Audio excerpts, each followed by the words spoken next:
So, how does God's love shape our identity and self worth? Yeah, so identity is one thing, self-worth is another.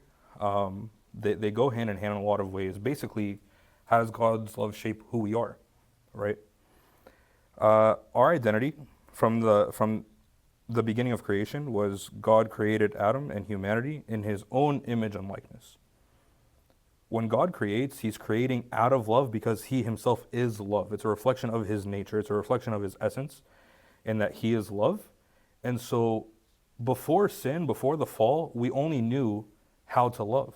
We didn't know what a lack of love looked like. You know, we even have Adam walking with Christ and talking to Christ and things and talking with God, right? So these ideas of how does it shape us? It puts us back into the original masterpiece that God created. It puts us back into, quite literally, and this is the analogy that I'll use, is that, and this is a little bit of theology, but I think it will help us here, is when God painted this masterpiece of humanity, right, the image became distorted, or the painting became distorted because we fell.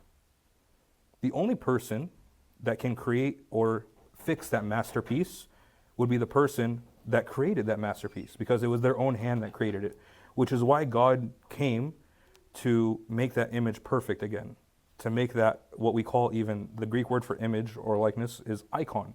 It's ikon. So when we have icons around the church, is the idea is that we have images, these icons, to be icons of Christ.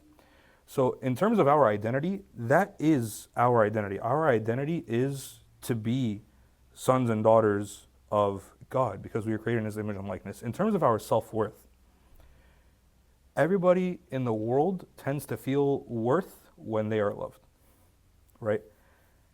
You can see it in upbringings of parents towards their children, right? We can see that children that feel loved have a higher sense of self-worth because they now feel things like, I'm not just living for myself anymore. I'm living for my parents as well. I don't want to disappoint them, right? Is there pressure to be better in life? Yeah, not just on myself, but because I don't want to disappoint my mom and my dad. So let's take this now and turn it up a little bit and say, I don't want to disappoint God. If I see myself as a child of God, as a son or daughter of God, I don't want to disappoint him in any way, shape, or form. Not because I fear hell or condemnation. It's because I love him so much, I don't want to see him disappointed in me for whatever reason. And it's not that God's going to be sad if I don't do this. That's not the idea.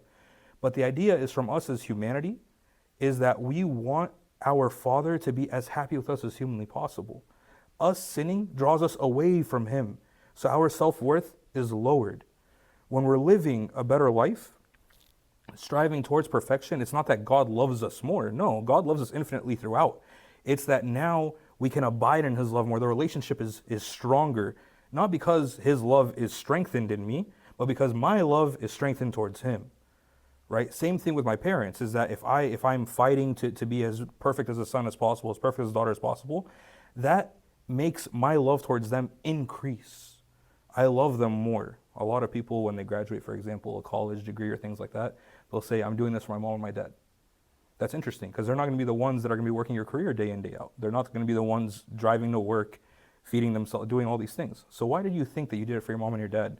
Because they saw the sacrifices that their mom and their dad made for them to be at school, to go to class, to maybe drive there, to pay their tuition, to do those things. And this is their way of loving them back. So it really does create an identity in us and a self-worth in us that's built on love, that's built on sacrifice, that's built on reciprocation. You love me, I love you back. It's not a matter of what's in it for me.